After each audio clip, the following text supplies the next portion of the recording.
Les vraies voix Sud Radio, le coup de projecteur des vraies voix. Ça fait des années qu'on attend ce moment-là, ça fait 100 ans que les Jeux ne sont pas revenus dans notre pays. En fait, ce ne sont pas les JO de la France et des Français. Ce sont les JO du 93. Ce squat, s'il n'y avait pas eu l'organisation des JO et l'expulsion près du village olympique, sa population n'aurait pas doublé et donc les gens auraient gardé des conditions de vie plus favorables. On a une cérémonie qu'on prépare qui serait limitée au Trocadéro par exemple, et donc on ferait pas toute la scène si l'analyse permettait de... S'il faut restreindre le lieu. Exactement.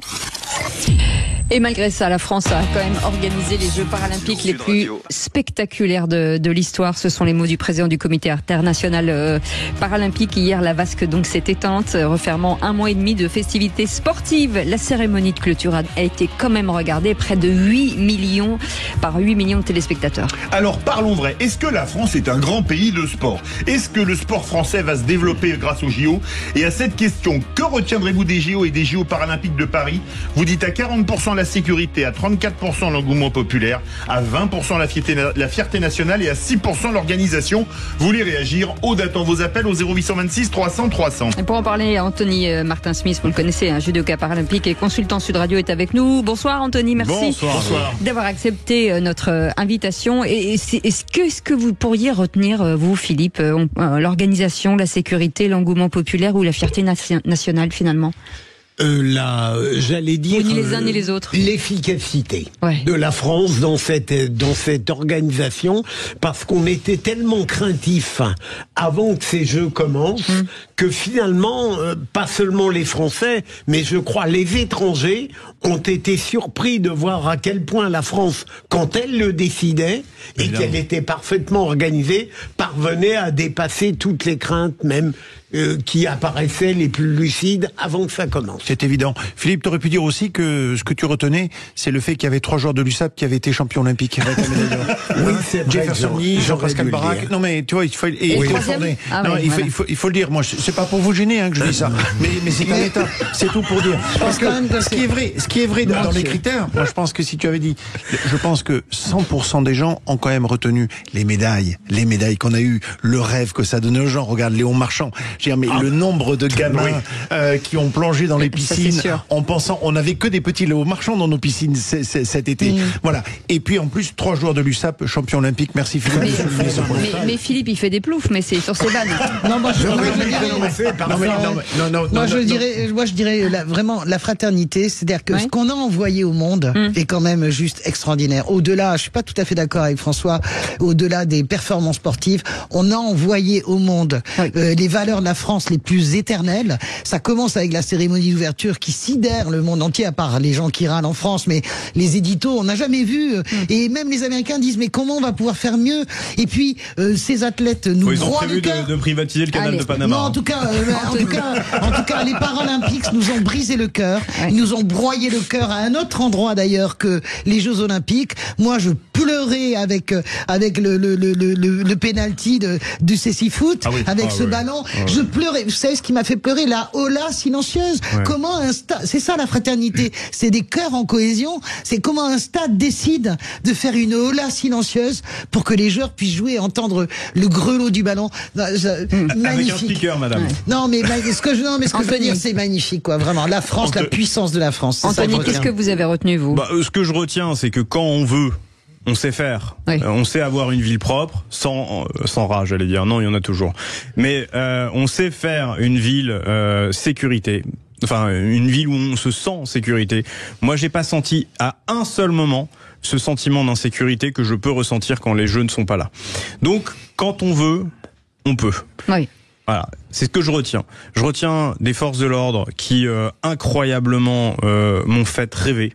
Vraiment, et je tiens à les saluer. Si vous nous écoutez, merci pour tout, parce que vous avez un don d'abnégation, c'est absolument incroyable. On a tendance à vous taper dessus, à vous tirer dessus, ce qui est totalement inacceptable. Mais là, oui, vous nous avez permis de rêver. Et donc, c'est avant tout les jeux de nos policiers, de nos gendarmes, de nos militaires, de nos agents de sécurité privés.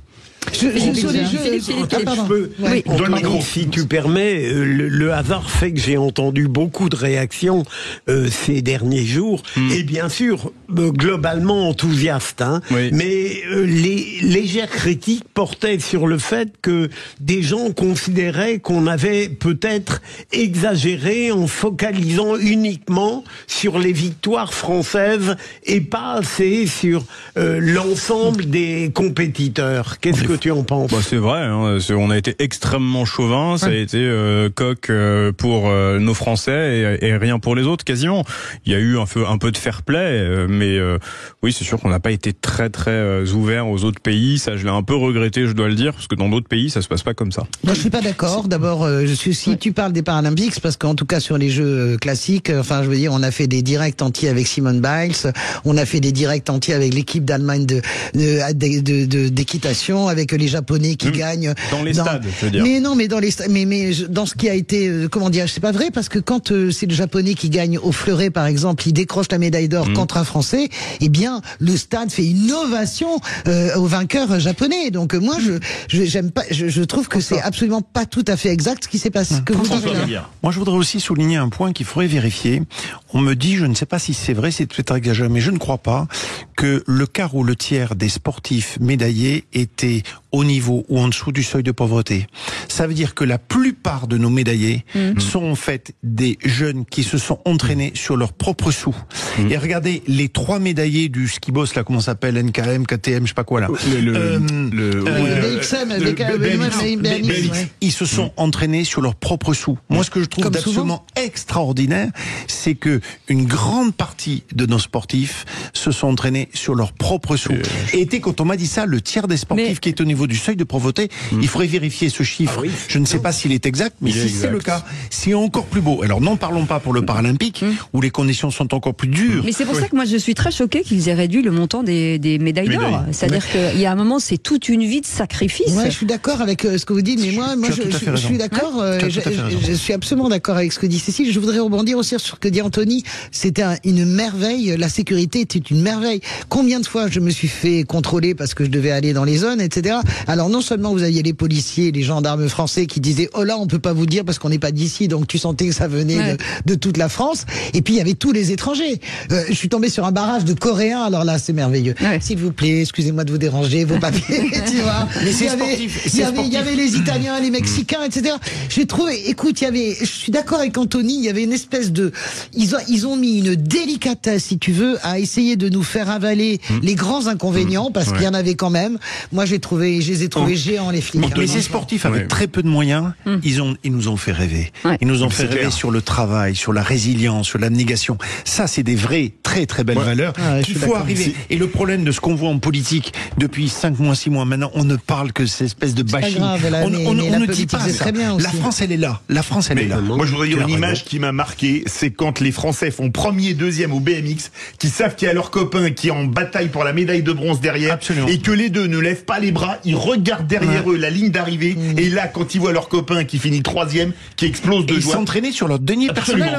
Ils s'entraînaient sur leur denier personnel. Et cette image ou de cohésion, c'est génial.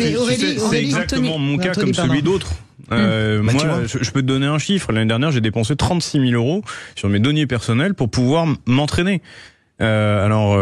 Et que fait la Fédé avec des gens comme toi, parce que t'es un grand champion? Est-ce que ça va changer quelque chose? Est-ce que tu es aidé? Non, je ne suis pas aidé. Et en fait, heureusement qu'il y a des sponsors qui veulent bien nous soutenir.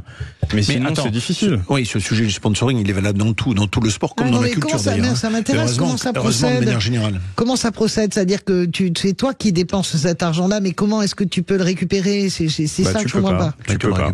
Mais est-ce que ça va changer quelque chose, Anthony, selon vous? J'espère. Je sais pas. Là, très honnêtement, cet après-jeu est aussi angoissant qu'enthousiasmant. C'est qu'on se dit, est-ce qu'on va retomber dans le même néant qu'avant les Jeux? Je ne pense pas, je l'espère pas en tout cas. Après, il y a des grands groupes qui étaient partenaires sur l'inclusion. Voilà, j'imagine qu'il va y avoir des actions quand même. J'espère. Grâce à vous, grâce à toi, Cécile, il faut continuer à faire vivre cet esprit des jeux. Moi, j'y crois beaucoup et j'y crois sur le terrain parce que il y a toutes ces valeurs d'éducation pour les jeunes. Moi, je le dis toujours, quand je vois qu'il y a 300-400 minots qui s'entraînent en bas de mon bureau tous les mercredis, pour moi, j'encourage. C'est pour ça que je parlais des bénévoles. C'est des bénévoles qui encouragent les minots. Sur leur denier, quand ils font des déplacements, ils prennent leur voiture personnelle un coup. Donc là, on a une vraie exigence, à mon avis. La charge est double quand tu as un handicap. C'est-à-dire que te rendre sur un entraînement pour pouvoir payer ses déplacements. Moi, j'ai l'exemple dans le cadre de l'équipe de France de judo. On avait un athlète qui, lui, était salarié du comité olympique, du comité d'organisation des Jeux olympiques et paralympiques. Il payait ses déplacements aller-retour en taxi-moto parce qu'il devait enchaîner avec des rendez-vous. On peut pas concilier vie professionnelle et vie sportive. Moi, c'est aussi pour ça que je me blesse. C'est aussi pour ça que je ne fais pas les critères de satisfaction pour la sélection. C'est parce que je peux pas être au four et au moulin. D'un côté, à essayer de gagner de l'argent, faire tourner des entreprises, voire même payer des salariés, et de l'autre côté, m'entraîner convenablement. On peut pas être focus sur son projet. Et surtout quand on est handicapé. Oui, mais j'ai l'impression, François, que c'est un peu comme le foot féminin. C'est-à-dire que ça a été très compliqué à démarrer et tout à coup, il y a eu un engouement. Elles ont été payées correctement, elles ont une vraie visibilité. Les regards ont changé. Intégré. Moi, je pense que les regards. Quand tu vois quand vous voyez, Anthony, combien d'heures de direct. Le handicap faisait peur avant, ce qui est plus le cas. Quand tu vois le nombre d'heures de direct pour diffuser ces Jeux paralympiques, c'est incroyable. Quand je sais pas quel athlète racontait, j'étais dans le métro, je voyais un petit garçon, il était sur son portable, il regardait la finale de Cécifoot. Enfin, je sais pas si tu peux imaginer.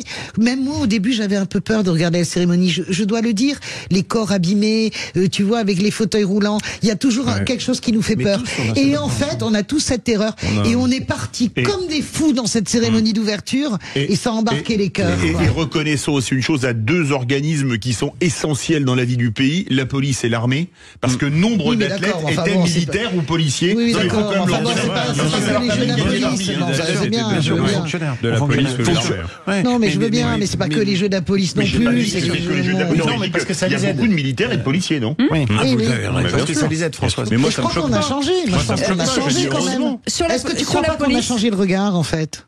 Je te dirais ça dans quelques semaines. Là, pour l'instant, on a en tout cas changé de regard sur les sports paralympiques. On a changé de regard sur les personnes qui les pratiquent. Par contre, est-ce que tu as changé de regard sur ta voisine en situation de handicap? Parce que moi, je l'aide tout le temps. Est-ce que vous pensez pas que le Téléthon, ce sera un baromètre? Parce que ça, c'est important. Peut-être. Le Téléthon, c'est important. C'est peut-être, ou en tout cas les dotations de la Fédération française aussi pour les équipes. C'est ça aussi le baromètre. Dans tous les cas, c'est un vrai sujet de réflexion et d'unité nationale. Et d'unité nationale, parce qu'on est tous derrière nos bénévoles, on est tous derrière nos sportifs. C'est aussi valable dans la culture, c'est pas valable que dans le sport.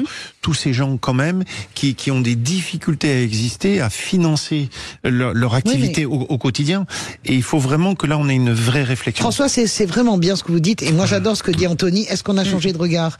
Je me révolte à chaque fois que je prends le métro. Je me dis, si j'étais en fauteuil roulant, il y a la moitié des stations, si tu veux, à Paris, qui ne peuvent pas être utilisées. C'est insupportable. Notons, Françoise, quand même, que Valérie Pécresse, Anne Hidalgo ont manifestement changé de regard pendant ces Jeux.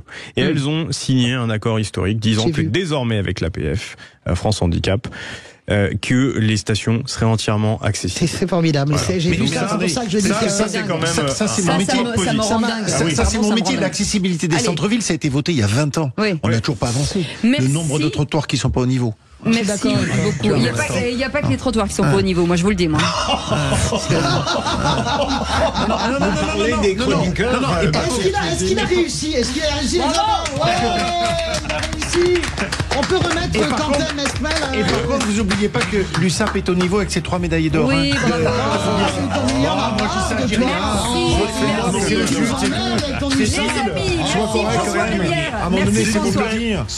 merci François Rivière, merci Françoise Degois, merci beaucoup Philippe Bilger, merci beaucoup Anthony Martin Smith, judoka paralympique. Non, merci d'avoir été là pendant les Jeux. Merci à vous, c'est aussi grâce à vous et grâce à ce que vous faites sur Sud Radio qu'on peut parler des Jeux comme ça. Merci beaucoup. beaucoup. On va parler citoyenneté dans un instant avec Aurélie Gros, Stéphane Pellet et Philippe David. Et on se retrouve demain à partir de 17h. Passez une très belle soirée. Salut.